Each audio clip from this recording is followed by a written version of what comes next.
On ne voit pas du tout l'IA comme étant un asservissement chez Michelin. Vu les progrès que ça nous fait faire, c'est évident que c'est l'avenir de la profession.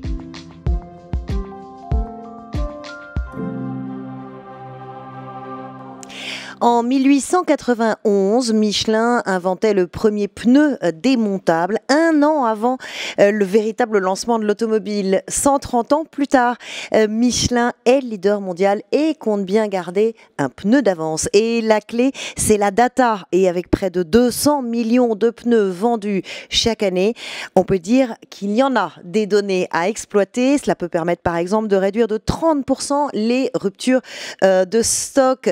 Gilles Collat-Desfrancs est avec nous, le directeur de l'AI Transformation Factory chez Michelin depuis 2018. Bonjour Gilles Collat-Desfrancs. Oui, bonjour Charlotte. Ravi d'être avec vous aujourd'hui. Merci beaucoup de nous avoir rejoints sur Way.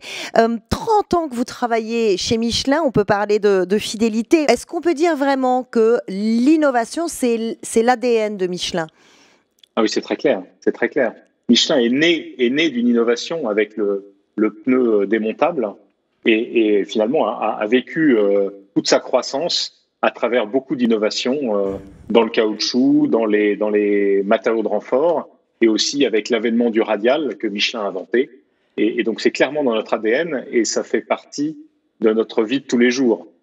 C'est très clair. Alors ce qui est intéressant avec vous, c'est que vous avez occupé plusieurs postes chez Michelin depuis la conception, puisque vous avez une formation d'ingénieur à l'intelligence artificielle, en passant par le marketing et l'innovation, donc une vue à 360 degrés des métiers. Et c'est justement ce qui nous intéresse aujourd'hui, c'est de comprendre comment l'intelligence artificielle transforme les métiers de l'industrie. On en parle plus rarement et pourquoi c'est la clé de la compétitivité. Est-ce que vous pouvez nous donner des exemples concret de l'application de l'intelligence artificielle dans cette industrie, par exemple avec les pneus de tourisme, ceux qu'on connaît le mieux? Oui, absolument. Écoutez, le premier exemple très concret qu'on a d'utilisation d'intelligence artificielle à l'échelle, c'est-à-dire déployée dans l'ensemble du groupe, c'est dans le domaine de la supply chain. Dans le domaine de la supply chain, aujourd'hui, nous avons, pour vous donner un exemple concret, en Europe, on gère à peu près 4000 produits différents, 4000 types de pneus différents, et qu'on gère dans une quinzaine de magasins de stock avancé qui nous permet de servir les points de distribution de nos pneus. Et on est vraiment dans le pneu tourisme. Et aujourd'hui, on utilise des algorithmes d'intelligence artificielle qui se sont basés sur les données du passé pour leur apprentissage, et on les utilise aujourd'hui pour prédire à l'avance des risques de rupture d'approvisionnement d'un pneu donné dans un magasin donné. Donc vous imaginez 4000 types de produits, 15 magasins, ça fait beaucoup de possibilités. Et aujourd'hui, on a des outils qui scannent l'ensemble de tout ça et qui permettent de prédire 3 semaines à l'avance, attention là, tu vas risquer de ne plus avoir de pneus dans ce magasin-là, il faut qu'on fasse quelque chose avec notre supply chain, soit se remettre à produire, soit rééquilibrer des stocks. Et l'avantage de l'intelligence artificielle, c'est qu'elle nous permet aussi non seulement de détecter à l'avance, de nous prédire à l'avance, mais en plus de nous dire pourquoi on a ce risque d'être en rupture d'approvisionnement. Est-ce que c'est parce qu'on a loupé quelque chose dans la fabrication? Est-ce que c'est parce qu'on a mal prédit les marchés? Ou est-ce que c'est tout simplement on a mal réglé nos stocks? Et je donnais le chiffre pour qu'on se rende bien compte, 30% de réduction de rupture de stock, par exemple, ça fait partie des avantages concrets. Absolument. Ah oui, c'est très très clair. On a vraiment fait une rupture de progrès grâce à ces algorithmes-là pour pouvoir diminuer très sensiblement nos occurrences de rupture. Et on a fait un progrès très très significatif dans le service qu'on rend à nos clients. Autre exemple qu'on peut donner aussi pour les pneus poids lourds, c'est une partie très importante de votre marché. Alors là, ils sont équipés d'une puce. Pourquoi? À quoi ça sert? Alors c'est une très très bonne question. Effectivement, on équipe quasiment tous nos pneus poids lourds aujourd'hui dans le monde d'une puce RFID, une puce donc qui permet une identification, j'allais dire pneu par pneu, pour qu'on soit capable ensuite de suivre tout ce qui se passe dans la vie du pneu. Bien sûr en usine, chez nous, mais ensuite dans la logistique, et puis après dans la vie chez le client. sur quel véhicule, sur quel poids lourd il a été monté, qu'est-ce qui lui est arrivé dans le courant de sa vie, quels sont les types de pression, de maintenance, est-ce qu'il a été rechappé. Donc tout ça, avec un identifiant unique, on est capable d'avoir tout l'historique de l'usage de notre pneu et de pouvoir ainsi, avec toutes ces datas qu'on collecte, pouvoir mieux, on va dire, designer les services qu'on peut offrir à nos clients et ainsi améliorer la qualité de service qu'on peut leur donner. Mais donc, ça veut dire que cette data, c'est des actifs pour l'entreprise. En gros, ces insights, vous en faites quoi après ? Vous prenez ces données sur l'usure, sur l'usage, et donc vous améliorez en termes d'innovation, par exemple ? Ah oui, c'est très clair. Ouais. En connaissant mieux l'usage qu'on peut faire de nos pneus, à ce moment-là, on a beaucoup de données sur leur qualité, sur la façon dont on les utilise. Et à ce moment-là, c'est des données qui peuvent servir aux concepteurs de pneus pour pouvoir mieux choisir quel type de gomme il faut mettre à quel endroit du pneu, pour pouvoir mieux définir quel est le niveau d'usure par rapport au niveau d'adhérence, quel est le niveau d'endurance du pneu, quel est le bon niveau d'équilibre des performances qu'il faut avoir sur un marché donné. Et donc la data réelle, j'allais dire, au pied du camion de ce qui se passe réellement dans la vraie vie est absolument indispensable pour bien concevoir le pneu. Et le fait de l'avoir en big data, ça nous permet d'être beaucoup plus précis dans nos conceptions. C'est très concret. J'ai lu aussi que depuis plusieurs années, vos pneus de Formule E en sport étaient équipés d'une puce. On n'y pense pas forcément, mais là encore, en termes de sécurité en compétition, c'est extrêmement important. Est-ce que ça veut dire, si je vous suis bien, qu'à l'avenir, tous les pneus du monde seront connectés ? Ah, bien sûr. Alors là, c'est sans aucun état d'âme. Oui, oui, parce que vu les progrès que ça nous fait faire, c'est évident que c'est l'avenir de la profession. C'est très, très clair. La question après, c'est comment on construit tous les services autour et comment on construit, on va dire, tout l'écosystème qui permet d'utiliser au mieux, d'enrichir la donnée qu'on peut collecter pour pouvoir vraiment qu'elle serve à nos clients. Et finalement, construire le business model autour de ces données pour la rendre valorisée. Eh ben, c'est votre rôle, non, avec l'AI Transformation Factory. Quelle est votre stratégie aujourd'hui ? Alors, c'est notre rôle, absolument. Notre stratégie, elle est basée sur le fait que la transformation par l'IA, c'est d'abord une transformation des métiers. C'est pas seulement c'est aussi une optimisation, on va dire, de tâches répétitives et qu'on peut automatiser grâce à l'IA. Et du coup, par exemple, sur des analyses qu'on faisait aujourd'hui sur quelques produits, on peut le faire sur les 4000 produits dont je vous parlais en supply chain de façon automatique. Donc ça, c'est vraiment une optimisation de notre façon de travailler. Mais ce qu'on s'aperçoit, c'est que plus on utilise l'IA, plus on se rend compte que la valeur de l'IA, elle est dans la façon dont ça va transformer nos façons de faire, nos façons de conduire nos métiers, nos jobs d'aujourd'hui. Et du coup, le rôle de la Transformation Factory, c'est de faire se rencontrer les experts métiers, les experts data, de faire en sorte qu'ils se parlent, parce qu'ils n'ont pas toujours le même langage, vous imaginez bien, de faire en sorte qu'ils se comprennent, de faire en sorte qu'ils se fassent suffisamment confiance pour se challenger les uns les autres, pour pouvoir émettre des idées de use case de l'IA qui va générer de la valeur. Et puis, le degré ultime, et c'est celui-là qui est le plus difficile, c'est de faire en sorte aussi qu'on commence à remettre en cause, vous savez, les façons de faire de construction des pneus dans le manufacturing, de concevoir les pneus en R&D, de faire la logistique ou le marketing.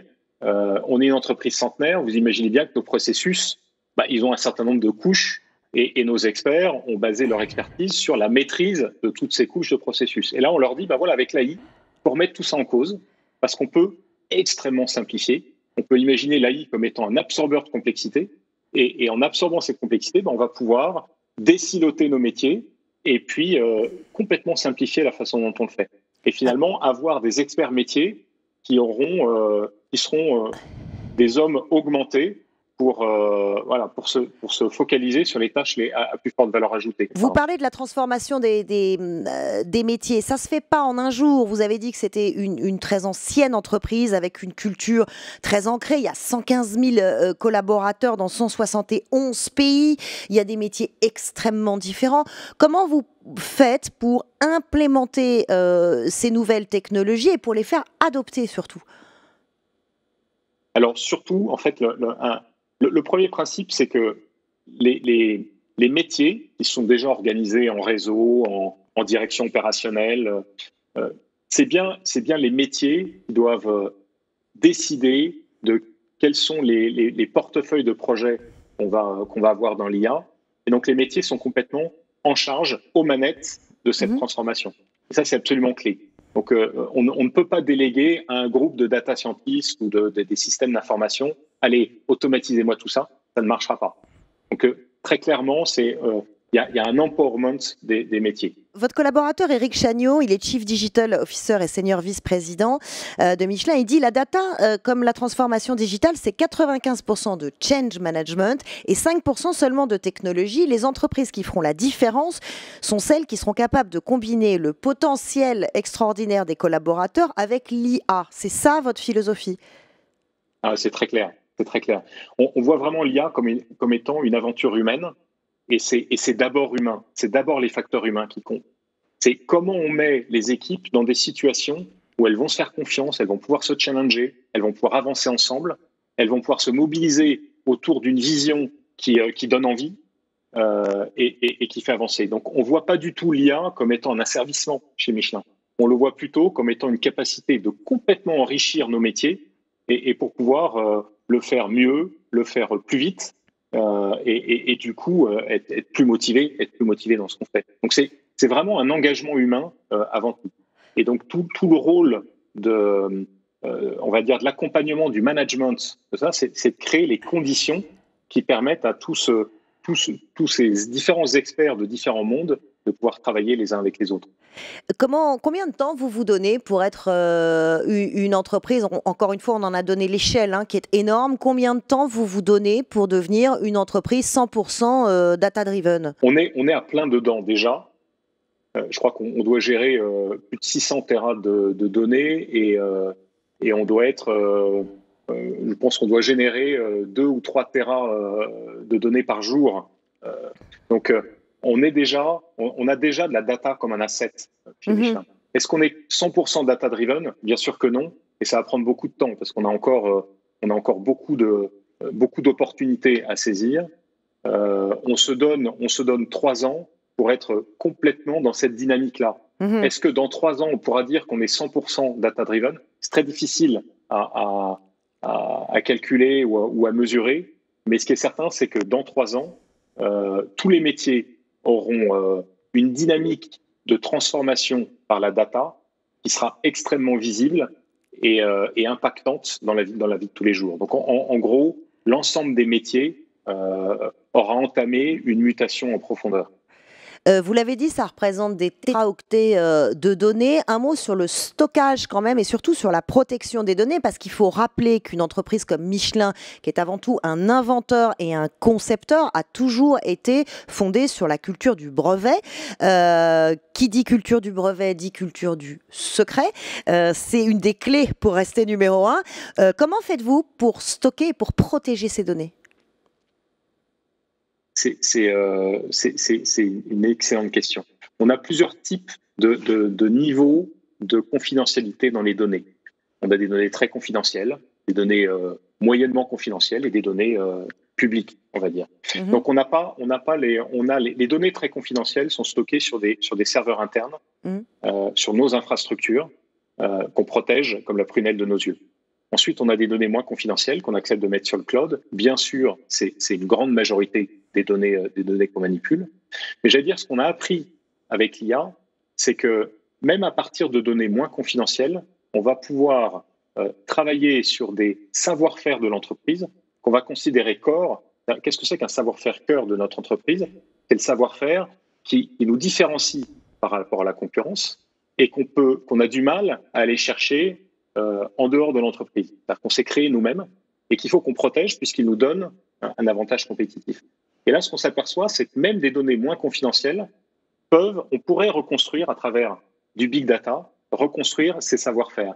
Et donc là, on a toute une démarche qu'on a appelée core non-core chez nous, qui nous permet justement de réaliser des analyses de risque quand on commence à manipuler ces données-là sur du cloud ou avec des acteurs externes, des startups ou les GAFAM, c'est de voir à quelles conditions on peut partager ces données-là et comment on protège nos savoir-faire cœur pour vraiment qu'ils restent, bien sûr, sous notre propriété, mais surtout qu'on ne fuite pas ce savoir-faire-là vers l'extérieur. Donc on a toute une démarche, et d'ailleurs l'AI Transformation Factory, elle est en charge de cette démarche de protection qu'on a mis en place depuis 1 an et qui, on va dire, qui progresse au fur et à mesure de toutes les analyses de risque qu'on fait, parce qu'on apprend tous les jours dans ce domaine-là, et on voit surtout de plus en plus de technologies qui nous permettent de protéger et nos données et nos savoir-faire dans ce contexte de l'AI.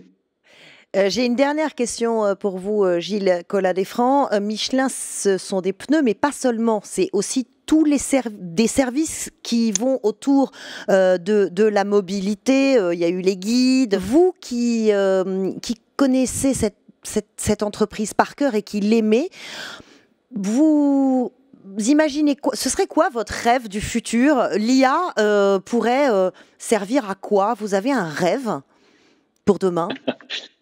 Alors, c'est terrible parce que j'en ai plusieurs. Donc... vous pouvez m'en citer 1 ou 2.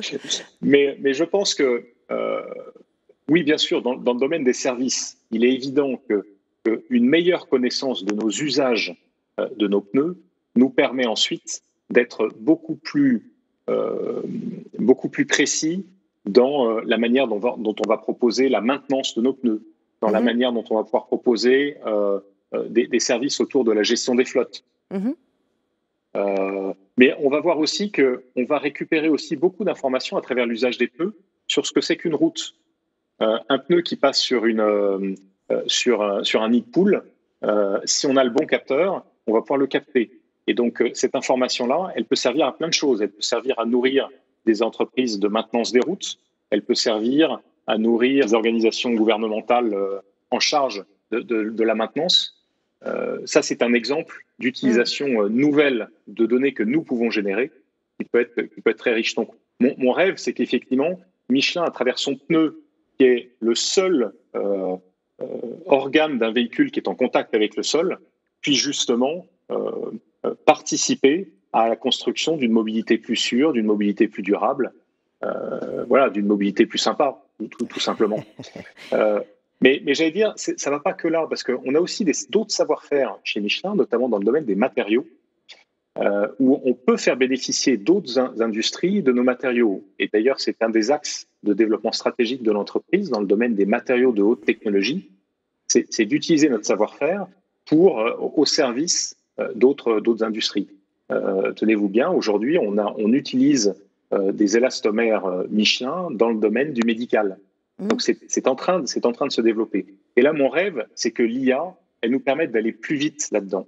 Si on arrive à mieux modéliser la façon de concevoir des nouveaux matériaux, à mieux comprendre l'interaction qu'il peut y avoir dans les propriétés des matériaux, les manières de les fabriquer et de les concevoir, si on arrive à relier tout ça dans les algorithmes, on pourra aller beaucoup plus vite à mettre au service des autres industries notre savoir-faire. Et ça c'est un rêve important et c'est un axe stratégique absolument clé. Oui. L'innovation encore et toujours qui transforme les métiers et qui sera au service d'un meilleur service aux clients et d'une meilleure mobilité, une mobilité plus sympa, dites-vous. Merci Gilles Collat-Desfrancs d'avoir répondu à nos questions sur Way. Merci beaucoup. Merci Charlotte. Ouais, ça continue maintenant et tout le temps. Quand vous voulez, abonnez-vous à Way sur la chaîne YouTube de Salesforce. Vous y retrouverez tous nos chroniqueurs, tous nos invités. Activez la petite cloche et dites-nous ce que vous en pensez. Nous lisons vos messages et nous les prenons en compte. Rejoignez-nous sur Way.